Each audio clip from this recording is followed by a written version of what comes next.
Gregório, agora é duro, né? Eu imagino a profissão de vocês ao fazer humor num país em que o cara que foi eleito presidente se diz imbrochável e tão logo ele se diz imbrochável, a população passa a chamá-lo de brochonaro, população essa que já havia inventado de chamá-lo de tchutchuca do Centrão. Aí bate uma certa inveja saudável. Por que não me ocorreu chamá-lo de tchutchuca do Centrão, não? Pois é, a sabedoria popular, ela muitas vezes ganha de qualquer humorista, né? Especialmente no Brasil, acho que o povo brasileiro um talento muito natural para chacota, né? Para galhofa. Desde sempre, assim, a gente tem esse talento para o meme. Antes de existir meme, a gente já tinha, né, essa... Quer ver um exemplo? A música do carnaval, a marchinha de carnaval, índio que é apito, se não der, pau vai comer, que é uma marchinha clássica que toca até hoje no Carnaval do Rio. Índio que é apito, se não der, pau vai comer.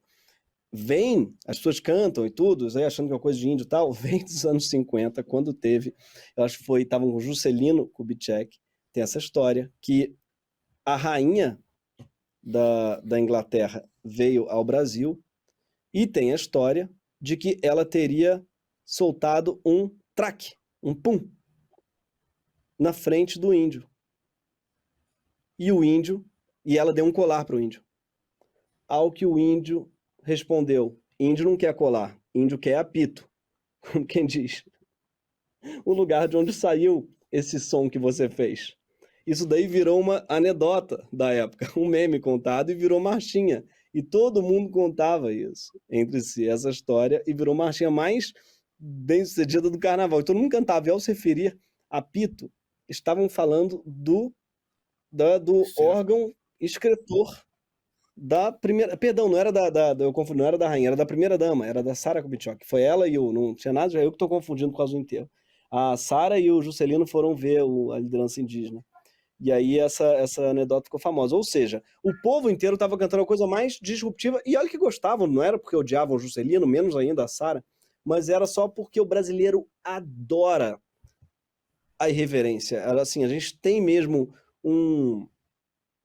acho que um talento, uma predisposição para chacota, para galhofa, sabe? E fazer humor aqui é mais difícil, eu acho, porque você está competindo com 215 milhões de pessoas, muito talentosas. Agora você vai responder a Duda Quiroga, que é presidenta da CUT do Rio de Janeiro.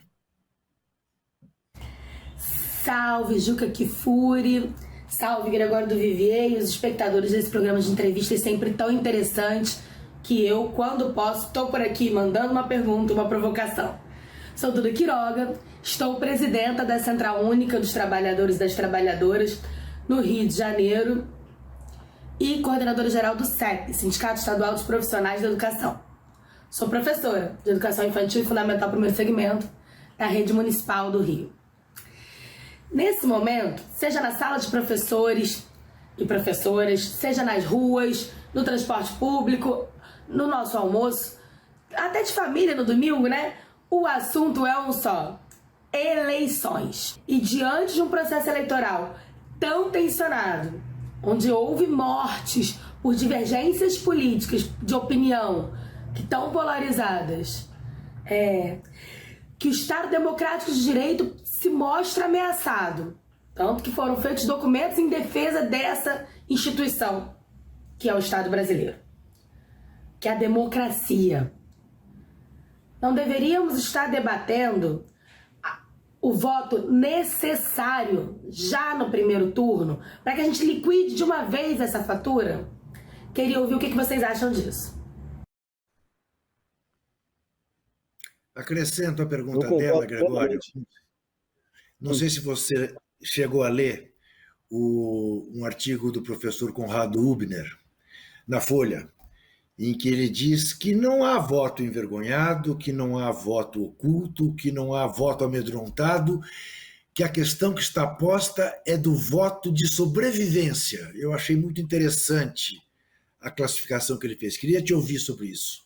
Como é que você olha para essa situação? Eu concordo plenamente com essa pergunta, com essa colocação. Ela chegou Duda, né? E concordo com o que você disse também, e concordo com o Conrado. O Conrado Hübner escreveu esse texto muito bom sobre o voto de sobrevivência. E é exatamente isso. Numa democracia, a gente não vota somente em quem a gente acredita. Não, nem no primeiro turno. A democracia, ela é um exercício de gradação dos males cotidiano.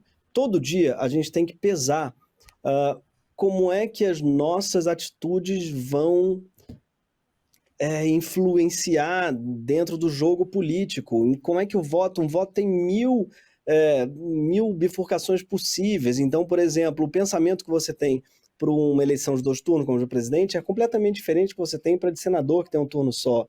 Né? E a mesma coisa vale para deputado federal, estadual, é um outro pensamento, que você tem que pensar também no qual é o partido da pessoa, porque ela pode carregar junto com ela um monte de outras pessoas que você não concorda, enfim, tudo isso tem que pesar. Então, essa coisa de tem que votar em quem você gosta mais no primeiro turno, é assim que funciona? Não, não é assim que funciona, especialmente quando a gente tem uma ameaça inegável à democracia, como é o caso do Bolsonaro. Ele já disse inúmeras vezes que ele, se não ganhar no primeiro turno, é porque teve alguma coisa de errado, já deu a entender que não vai reconhecer, e os apoiadores nem se falam, os apoiadores já estão enlouquecidos e são pessoas armadas. Bolsonaro armou a população. Essa daí foi a única coisa, aliás, dos projetos dele, que deram certo. A gente esquece disso, mas Bolsonaro não conseguiu fazer quase nada do que ele prometeu. Né? Não teve no Brasil escola sem partido, ele não conseguiu fazer grandes coisas na saúde, né? Justamente não fez nada, botou um desqualificado atrás do outro. Ele não conseguiu, os projetos dele falharam, tá? A não ser um ou outro. Um deles que andou foi o armamento da população. O Brasil passou, vou chutar os números que não sei se é exatamente isso, mas de 200 mil para 600 mil civis armados. E desses civis armados, eu chutaria que 90% pelo menos são bolsonaristas convictos, apaixonados. Já é o bastante para você ter um exército civil aí, uma milícia mesmo, né? Milícia no sentido original da palavra e não carioca, milícia no sentido de um exército privado. Então, esse exército privado, você pode falar assim, mas ele também pode ir para as ruas no segundo turno e dar um golpe.